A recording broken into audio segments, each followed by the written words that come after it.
Sewaktu kecil, saya sering diceritakan oleh para pini sepuh, para mbah-mbah saya bahwa Indonesia suatu hari nanti akan menjadi negara yang sangat makmur. Hal ini adalah bagian dari banyak nubuah. Nubuah adalah sesuatu kejadian yang meramalkan masa yang akan datang tentang bangsa Indonesia. Sama seperti Rasulullah Muhammad SAW sewaktu menggantikan nama kota kecil yang namanya Yastrib, yang penduduknya sebagian besar buta huruf, di mana dia menyatakan suatu hari nanti kota ini akan menerangi dunia. Dan beliau mengawalinya dengan mengubah nama kota tersebut menjadi Madinah Al-Munawwaroh atau kota yang bercahaya. Menjadi kota ilmu, menjadi kota agama, menjadi kota pembawa penerangan. Itu adalah nubuah yang Rasulullah hadirkan untuk penduduk Yastrib dan untuk dunia. Di Indonesia, dalam narasi Prabu Jayabaya mengatakan juga hal yang sama. Indonesia akan menjadi negara makmur, kertoraharjo atau sejahtera, ijo royo-royo, ketika semuanya tentram dan tertata. Bagaimana menatanya? Maka ada 4 hal yang menjadi ciri awal kemakmuran Indonesia. Prabu Jayabaya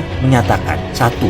Yen wis ono kreto tompo jaran, atau kelak jika ada kereta tanpa kuda atau motor atau mobil, tentunya harus buatan Indonesia 100%. Kemudian nomor 2, tanah Jawa kalungan wesi atau pulau Jawa berkalung besi, artinya tersambung semua rel kereta api dan jalan raya secara keseluruhan, dan tentunya sekali lagi semuanya harus merupakan karya anak bangsa. Kemudian kali hilang kedunge, sungai kehilangan lubuk, artinya semua jadi waduk di mana-mana untuk pengairan dan tenaga listrik. Terakhir, pasar hilang kumandang, artinya pasar hilang suaranya. Ini semua karena menjadi digital. 3 dari 4 hal itu sudah mendekati kejadian, dan terakhir kata-kata pasar hilang suaranya itu pasar apa? Pasar basah kah yang hilang? Pasar tradisional kah yang hilang? Rasanya tidak bisa dalam waktu singkat menghilangkan pasar tradisional. Namun ada pasar yang tidak banyak, hanya perlu 1 saja hadir, bisa mengagregasi semua pasar. Apa itu? Yaitu pasar equity atau pasar modal. Bayangkan, ada 30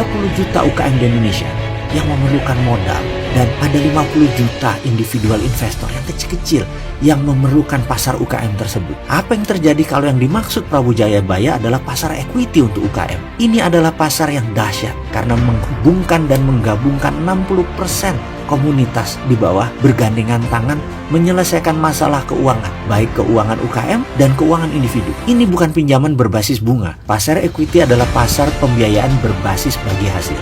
Jauh lebih besar untungnya dari bunga deposito, jauh lebih menguntungkan karena investasi langsung. Dari 30 juta UKM, 10% layak dibiayai, alias ada 3 juta bidang usaha yang sangat layak dibiayai. Jadi, kalau ada aplikasi digital equity crowdfunding atau platform urun dana, maka ramalan Jayabaya tadi akan terbukti. Indonesia akan makmur. Untuk itu, dengan segala kerendahan hati, kami dari Santara mengucapkan selamat bergabung ke dalam gerakan ekonomi bersama, gerakan ekonomi berjamaah, gerakan ekonomi urun dana, di mana saat ini Santara telah resmi mendapat izin dari OJK sebagai satu-satunya perusahaan penyelenggara equity crowdfunding di Indonesia, satu-satunya platform urun dana berizin resmi. Terima kasih atas segala dukungan dan kepercayaan sahabat semua. Terima kasih kepada regulator, terima kasih kepada OJK, dan sekali lagi selamat buat Anda semua. Bersama ini kami umumkan Sabda Agung Serat Kemakmuran bahwa Santara siap melayani sahabat semua mulai hari ini. Santara,